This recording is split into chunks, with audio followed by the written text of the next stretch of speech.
paling tampak dalam joget atau goyang di pesta-pesta yang berlangsung hampir sepanjang tahun. Joget atau goyang sangat penting dalam setiap perayaan. Meski begitu, joget atau goyang kerap dibedakan dengan tari sebagai seni, baik seni tradisi maupun modern. Pesta sendiri memiliki karakter repertoar.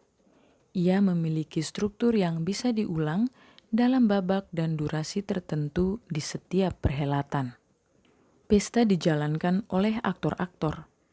Dalam tradisi, pesta selalu bersifat kolektif, menggerakkan seluruh kampung untuk turut mempersiapkan dan merayakannya. Ada gerak dan pertukaran sumber daya di setiap pesta, sebab ia adalah bagian dari ritus dan syukur seluruh kampung. Pesta, dengan demikian, seperti dikonstruksi dan dikoreografi oleh konteks sosial budayanya, lantas balik mengkonstruksi dan mengkoreografi konteks tersebut. Hari-hari ini, pesta di Maumere bernegosiasi dengan ragam perayaan modern, seperti komuni pertama dari tradisi Katolik atau wisuda sarjana. Pesta juga berhadapan dengan pasar, yang mengubah pola transaksi kultural menjadi amat ekonomis. Pesta yang kolektif makin terkurasi dalam wujud undangan dan dilakukan di gedung-gedung. Dokumenter ini mengobservasi cerita, interaksi, dan gerak para pelaku pesta. Bapak dan mama saksi nikah paling terkenal di kota Maumere, mama-mama juru masak, operator, dan anak kolong.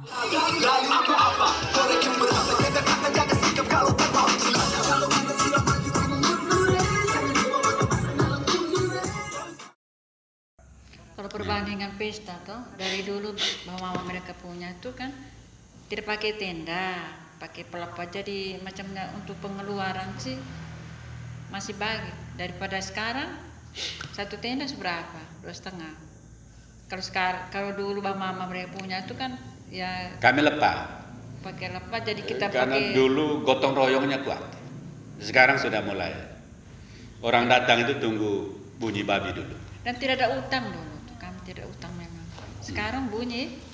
Kita solidaritas itu ada, tetapi sudah mulai untung rugi. Saudari Tembari bawa kuda besar atau tidak? Maka Kerang juga yang datang bawa kuda juga dia harapkan ada terima babi besar dengan kain dengan beras moke.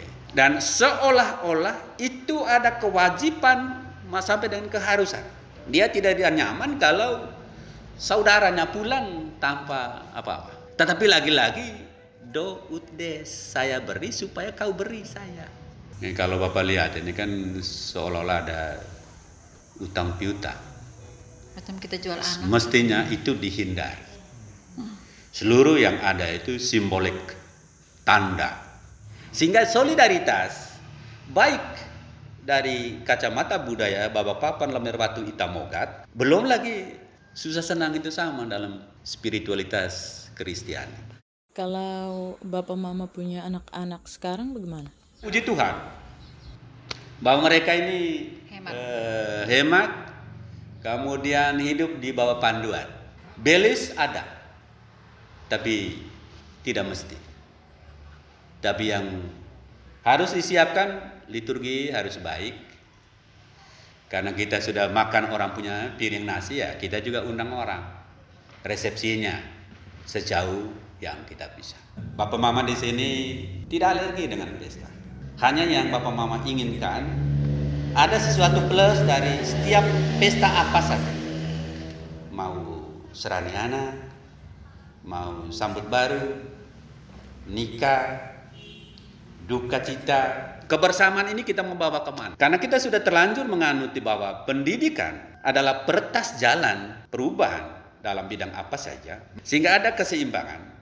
Jadi tidak kerja 5 tahun habis 2 hari, tetapi bahwa ada yang kumpul sekiannya, tapi hidupnya untuk seumur hidup. Terima kasih untuk semua pengorbanan. Semoga Allah senantiasa memberikan ganjaran yang pantas. Terima kasih.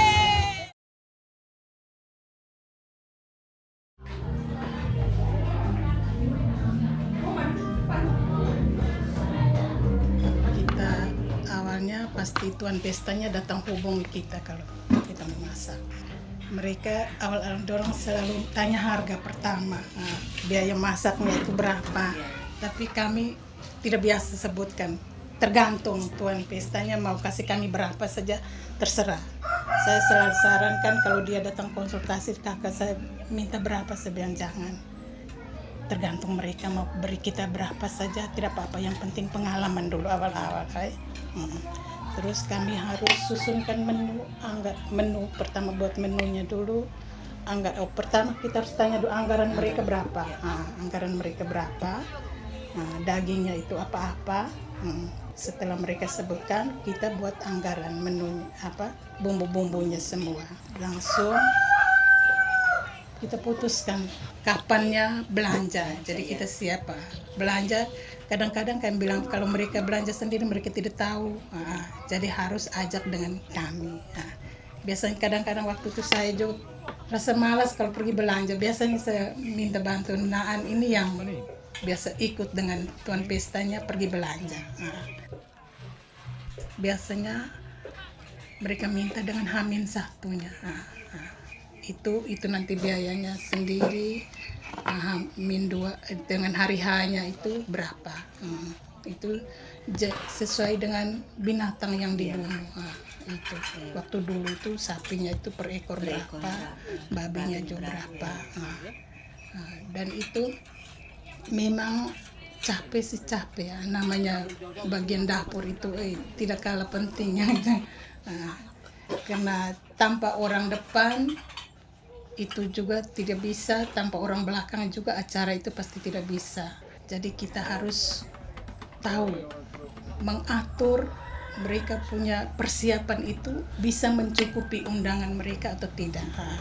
Kalau mereka bilang ini, kalau kami merasa bahwa itu kurang, berarti mereka harus tambahkan lagi.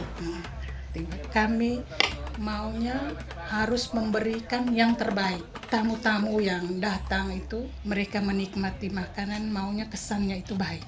Prinsip kami itu biasanya rasanya itu harus kita teksturnya rasa lembut atau bagaimana dengan clearnya.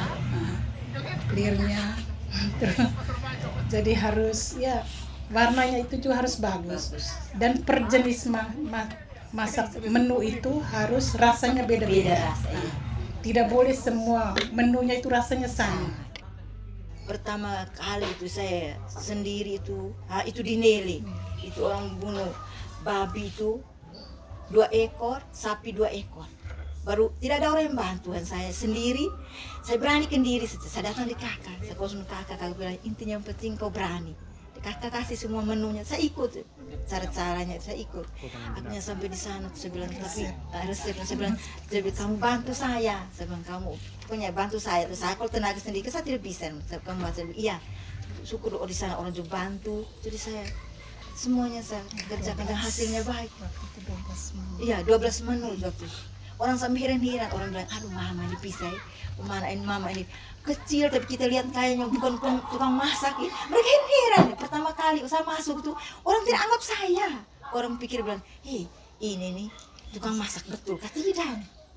Dari dulu itu biasanya saat waktu pesta itu orang bisa makan tuh, makan yang sungguh-sungguh punya yang namanya di pesta tuh. Tapi orang biasa makan tuh orang lihat kalau orang yang masak siapanya yang masak itu. Kalau di acara sambut baru, misalnya asal sambut baru, orang selalu tanya tukang masaknya siapa. Itu berarti kita pikir, oh rumah ini kita harus makan pertama, masuk pertama. Sehingga kita bisa makan. Kalau sudah makan beberapa rumah kan mereka kecewa kalau melewatkan kami punya masakan. Kalau mereka sudah dengar kami masak di mana, berarti mereka masuk harus pertama di rumah itu. Ketanya itu bilang, siapa yang masak? Mama Nes, Mama Ida kah? Itu mereka sudah kenal di Nita. Kita rasa bersyukur karena Tuhan memberikan kami punya kemampuan dan keterampilan sebagai pengelola makanan. Kita masak di pesta-pesta. Lumayan, apalagi sekarang ini tukang masak itu biayanya sangat mahal. Tapi kami biasanya ambil yang standar saja. Karena kami merasa bahwa kami juga masih banyak sekali punya kekurangan. tidak seperti yang orang yang catering besar-besaran itu, kami belum mampu. Sehingga kami rasa senang, bersyukur karena Tuhan memberikan kami punya kemampuan. Ada orang lain membutuhkan kami punya tenaga, kami punya kemampuan. Kami bekerja dengan ikhlas, dengan senang hati, dengan semangat. Yang penting apa yang kami kerjakan itu memuaskan peserta atau kita punya undangan, keluarga, itu memuaskan. Kesannya kami harus, kita harus memberikan yang terbaik lah. Alam 9 bersiap untuk Jamaica Sound System. Langsung bos. Pakai senam segala harus pakai pemanasan, pendingin dan lain sebagainya.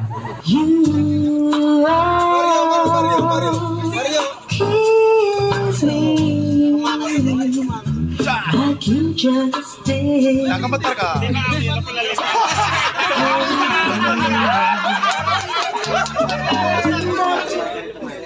Cek. Oh. Nama lengkap. Oke. Kami awalnya tuh pesta tuh hanya cadangannya. Kalau kebetulan ada pesta ya oke. Main di pesta saja. Tapi kalau dihitung-hitung ya memang pesta lebih prospek daripada hanya untuk cover band. Memang bayarnya beda. Untuk pesta lebih kecil, tapi walaupun kecil tapi dia dia lebih lancar daripada untuk live musik saja begitu. Itu ya sejak mulai pesta setelah Covid, setelah 2019 itu baru mulai berpikir kayaknya harus kuatkan juga untuk yang main di pesta. Orang punya telinga, selera beda-beda tuh. Dan rata-rata kalau untuk pesta, subnya harus banyak, low-nya harus banyak. Bunyi atasannya terpenting, yang penting dada goyang, leher goyang, itu sudah. Dapur sudah getar, kaca sudah redong, sudah itu sudah. Sound masuk rumah tuh mungkin hanya 2 hari, 3 hari. Setiap hari sound di luar, hampir tidak pernah masuk rumah. Itu kelasnya, maksudnya untuk kelasnya kami, yang di sound pesta tuh masih kelas menengah. Kalau teman-teman yang sound pestanya sudah kencang tuh bahkan hampir tidak pulang ke rumah dalam beberapa bulan. Kalau untuk pesta persiapan apa? Paling siap auto 1, kru 2. Kalau saya, kalau teman-teman yang lain masih punya kru bisa sampai belasan orang. Angkut, pasang, bunyi sudah. Selebihnya tanggung jawab om operator.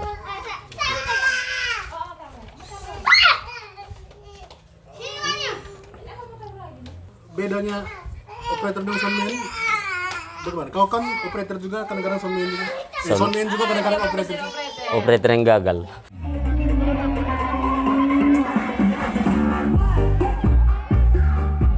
Kalau soundman kan dia lebih ini, bagaimana tata suara yang baik.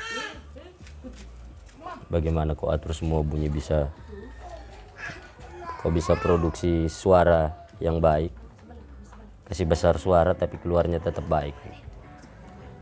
Kalau operator kan ya dia yang penting bisa atur mood, atur lagu, bagaimana jaga orang punya mood supaya tetap pesta harus tetap ramai. Kalau putar MP3 playback tuh, bagaimana dia jaga orang punya mood. Saya pikir itu juga harus bakat, ada kemampuan ini, bakat juga, atau mungkin kebiasaan. Dari 10 pesta kira-kira kau operator berhasil berapa pesta? Belum pernah. Belum berhasil? Saya punya pengalaman tuh orang sebentar joget rame nih. Saya operator 3 lagu tidak ada yang joget. Padahal itu lagu-lagu yang sedang hit sekarang. Pada waktu pesta itu, waktu pesta jalan tuh. Itu lagu yang sementara naik. Tapi mungkin timingnya tidak pas, jadi tetap harus memang bisa baca orang punya mood. Dan saya lebih memilih tidak jadi operator.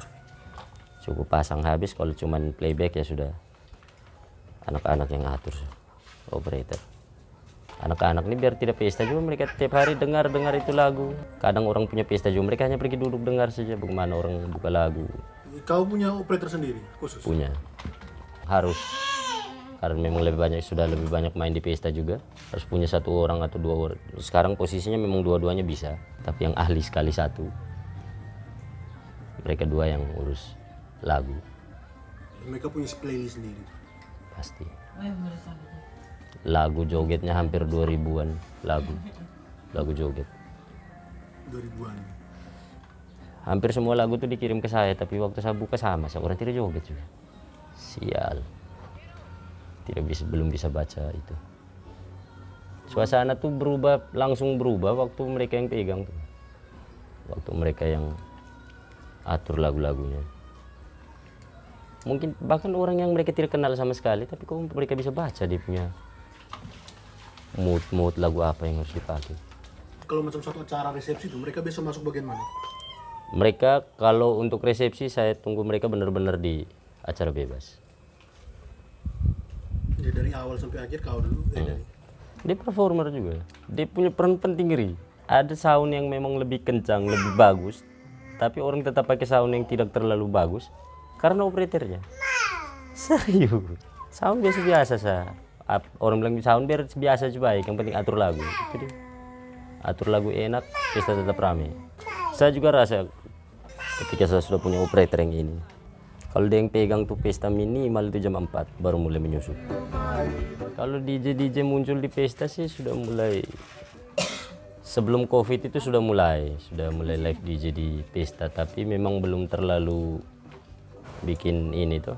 Peran operator tuh masih tetap lebih penting dari live DJ. Hanya akhirnya sekarang sebenarnya juga remixer mereka mulai buat lagu DJ, akhirnya orang pikir, weh kalau ada yang live DJ mungkin akan lebih ini. Jadi ya DJ juga macam operator begitu, bagaimana atur lagu, tapi mungkin dia pekerja agak lebih rumit dari operator.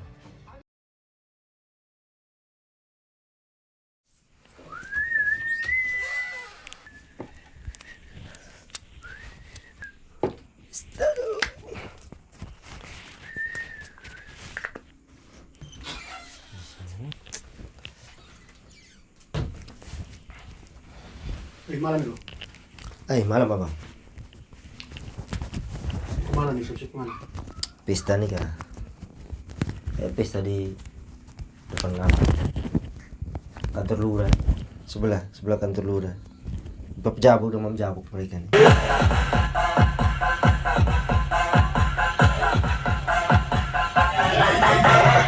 Kebetulan kami juga kenal nih. Ada undangan. Woi, tungguin kotir kolong. Saat ini mau kolong. Umur sebegini mau kolong mata. Rapi. Sekarang rapi. Itu umur begini harus rapi. Masuk pesta lewat depan. Biasanya kalau kolong masuk pesta lewat belakang. Ini cari muki, makan, joget. Kalau yang sekarang resmi. Harus resmi. Nah kalau kolong dan kolong itu bedanya apa? Kalau kolong depan putar ikut belakang. Belakang kembali ke depan. Intinya cari moke, makan, langsung masuk joget, celana pendek. Kalau tidak kolong, rapi, sepatu, celana panjang, baju kemeja rapi, baru masuk ke depan. Asli, orang lihat rame kan, pejabat itu, baru tidak, undangan 20.000. Nah kalau kau dulu kolong tuh biasanya mulai, pokoknya pas usia kapan tuh? Usia 23, 24 mulai kolong. Jalan saya, pokoknya dengar pesta, jalan. Masuk, ada teman, teman aja, teman punya teman, dia aja. Langsung kita pesta, tidak kakak teman, sepupu teman, langsung kita pesta. Itu pasti kolong. Tapi sekarang sudah ada umur semakin tua, dapat undangan, masuk undangan resmi, berwibawa juga. Tapi kalau biasanya kolong tuh apa yang paling orang cari? Kalau kolong, anak kolong tuh? Muki, makan, habis itu menari baru sengaja dekat menari dan cewek, minta nomor HP. Nomor WA, itu soalnya. Adik, nama Facebook lu kan. Kalau respon tuan rumah tuh biasanya gimana kalau dengan kolong? Kebanyakan respon tuan rumah baik. Tapi kadang-kadang anak kolong itu tidak tahu diri. Sudah kasih makan, sudah kasih minum, Biasanya rewel, biasanya kacau apa, rese. Kau pernah ada pesta yang kacau? Saya pernah pesta ada kacau, tapi saya tidak mau berkelahi. Saya dulu karena bukan yang dipukul bukan saya tuh, tapi lepas sama mereka. Itu yang kurang bagus ya. Tuan rumah suka semakan, suka minum, datang buat kacau. Tapi menurut kau kenapa tuan rumah itu selalu misalnya menyediakan tempat? Mereka tahu anak-anak kolong kan mereka tetap kasih tempat. Karena mereka ingin aman tuh, mereka mau pestanya aman, damai sampai pagi. Cungkil matahari kalau pesta aman. Tapi kalau suka kacau, tetap jam 1, jam 2, tuan rumah bilang tutup. Nah kalau kamu kolong dulu tuh biasanya bagaimana prosesnya? Dari awal janjian dapat pesta itu kan? Itu dulu di rumah, aku tanya, kolong itu mana nih? Ke depan kayak ke belakang. Tapi kalau sudah di tempat pesta, lihat dulu, manusia full tidak? Putar, kamu tutup pakai pagar seng tetap, kamu lolos masuk. Yang penting teman sudah di dalam, bongkar orang pusing, masuk di dalam. Teman panggil masuk duduk sengaja buat muka nih, pelan saja. Macam apa nih? Malaikat. Wah, sebentar suka namuki. Suka tuan rumah suka makan, asli. Yang kurang bawa babi, itu asli, bawa babi. Padahal tidak datang kurang.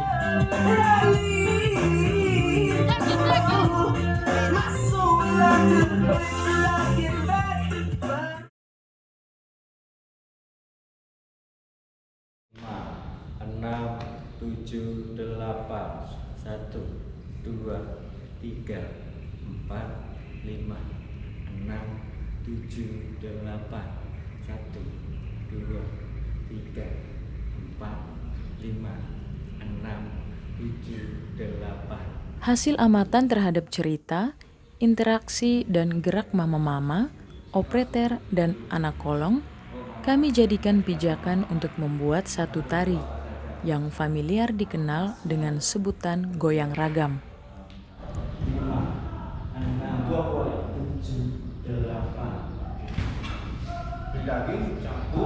1, 2, 3, 4, 5, 6, 7, 8. 1, 2, 3, 4, 5, 6, 7, 8. 1, 2, 3, 4, 5, 6, 7, 8. 1.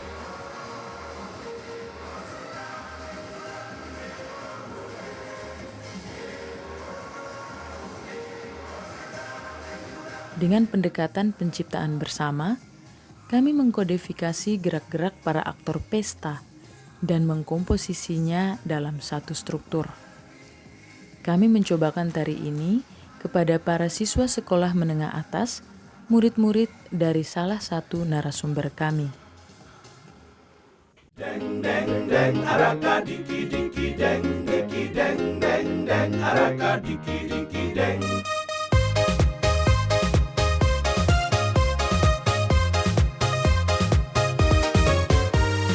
Hai, kami hadir lagi kali ini untuk menghibur hati yang sedang sedih. Hai, jangan malu-malu dan bernyanyi, hitam keriting tapi senyum manis sekali. Senyum itu manis sekali, senyum itu manis sekali. Rambut keriting itu mahkota kami, mari bernyanyi jangan bermuram hati. Titi jagung duduk di bale-bale, baik tidak baik coba moral lebih baik.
mahkota kami. Mari bernyanyi, jangan bermuram hati.